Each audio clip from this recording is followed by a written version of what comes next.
I wanted to go over Druses to bear mysteries of cults, religious creed. This was 1929, October. So everything that happened with the prophet still in the air. It's around that time of convention. But this is Ameen Hamada Bey, Sheik of the Lebanese Druses. So I want to go over this. Sheik here seeking aid and move for Syrian independence, tells of sect. Absolute secrecy shrouding nation made necessary by continued enemy attacks. Noble Drew Ali said he came and pulled the veils off of all secret societies. So let's get in to see what he was demonstrating. The veil of mystery soon may be removed from one of the most mysterious of religious and the sacred book of the Druses, a closely guarded secret for nearly 1,000 years given to the world. Such is the statement of Ameen Hamada Bey, Sheik of the Lebanese Druses and brother of the Grand Sheik Hussein Hamada, who is both spiritual and political head, that's divine and national, of the Little Druze nation of the slopes of Mount Lebanon, which has maintained its integrity for centuries against both Islam and Christendom. A Bey but not Islam. Ameen Hamada now is in Washington after a visit to Druze and Syrian communities throughout the United States. The national capital has a small community of these people, known chiefly in the past for their military exploitation against the Turks and the French.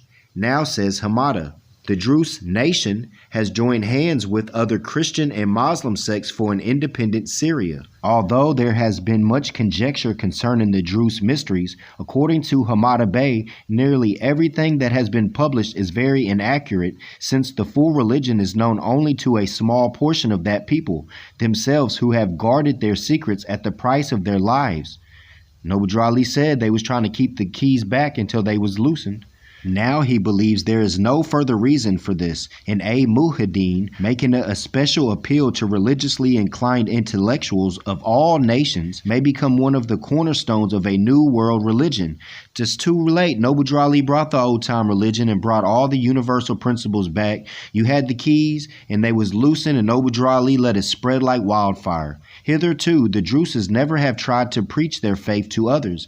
There have been no converts, and the secrets have been restricted to born Druses. But it's too late, the keys was already loosened. Creed is centuries old. Supposedly, Al-Mahadin is a Mohammedan cult, but says Hamada Bey it might be called the extreme Protestantism of Islam. In describing the creed, of which his family are the chief expounders, the swarthy, soft-spoken sheik of the Sultan Mountains might have been mistaken for an extreme Christian modernist. Al-Mahadin means Unitarian. In the United States, it was explained Druses usually attend the Unitarian churches, which they find very similar to their own temples. The Druses, Hamada Bey says, first obtained their creed from one of the Fatimid caliphs of Egypt. Ain't that what Noble Drew Ali done went and did? He done went and did all that in the 11th century. As a result of persecution and wars, they moved from Iraq to Syria and built for themselves an impregnable community on the mountain slopes. Noble Drew Ali been doing the same thing as what all these other high priests doing, going to Egypt, the Fatimid Caliph and all that. Sheikh Sharif Abdul Ali. They were opposed so bitterly by the other Muslim sects that the rule of secrecy was adopted. That's at modern Islam today. Al-Mahadin makes use of the Quran in the Old and New Testaments. Yeah, but which one is he using? What Quran is he using? The Sheik explained, but completely discounts the miracles in all of them. He teaches that reason is the supreme guide, and has a sort of conception of the creation in which God first created mind, from which soul and matter proceeded in order to consciousness. This rather obscure point, which is fundamental in this ancient religion, is close to some of the most advanced modern philosophy. Consequently, the prophets are considered as personifications of the mind in action, and referenced as such rather than as human beings. The Druses said Hamada Bey consider that there is a moral law in the world handed down from heaven, but are unwilling to accept the biblical account of the 10 Commandments. True indeed, because the rich rule over the poor with the 10 Commandments. That's a whole nother demonstration we're going to get into. The substance of these, says the Sheik, recently has been found in the Babylonian law preceding Moses. Exactly, because he went and took Canaan land. thus bearing out the Druze contention for 1,000 years that they came down from the very early days of the human race. Consider selves Muslims. The Druses, he said, accept fully the philosophical concepts of Christianity and consider Jesus one of the personifications of mind and action, but not as personally a supernatural being or able to perform miracles. They consider themselves Muslims.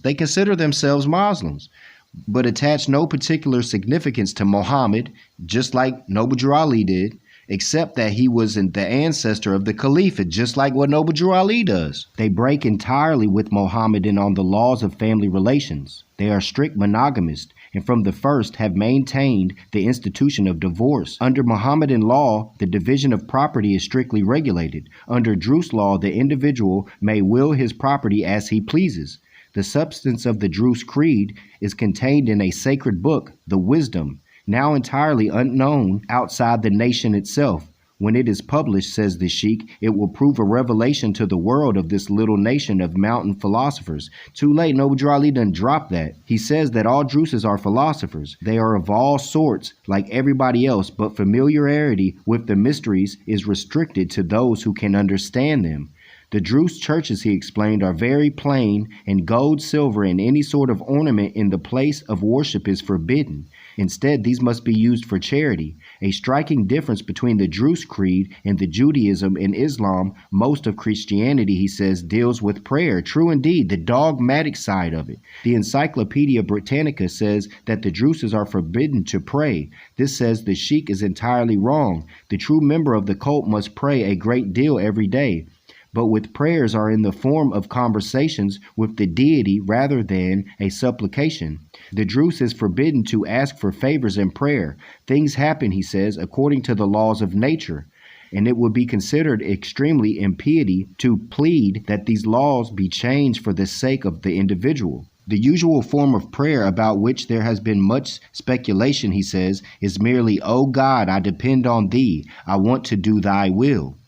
Have nothing to hide. I see no further reason, says Hamada Bey, why the Druze religion should remain a secret any longer. The changes brought about by the World War have removed the reasons for secrecy. We have nothing to hide, but since the war we have been too busy to think about it. Now we are struggling for our own national life and for the development of our country. When that is settled, we will turn to the other.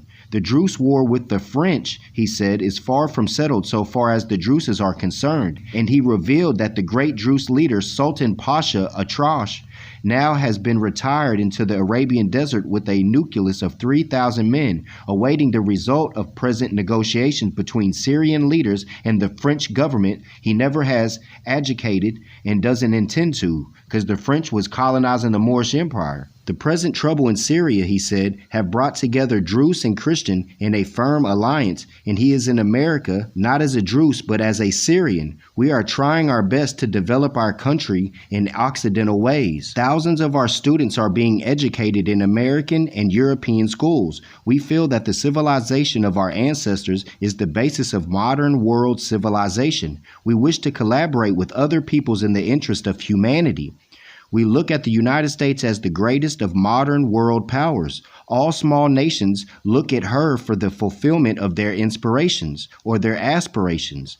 President Wilson, 14 points, are known the world over, and the name of Woodrow Wilson is a sacred name among us. He himself took a special interest in us. We still look to America and her high ideals for our salvation. So he's speaking of humanity, salvation. He's in unity. He's in the fold of it. But Noble Drew Ali was just ahead of his time, and he came. This was October 18th, 1929. Noble Drew Ali done came, saw, conquered, and did everything he needed to do, man, to save his brothers and sisters. I leave you in peace and love.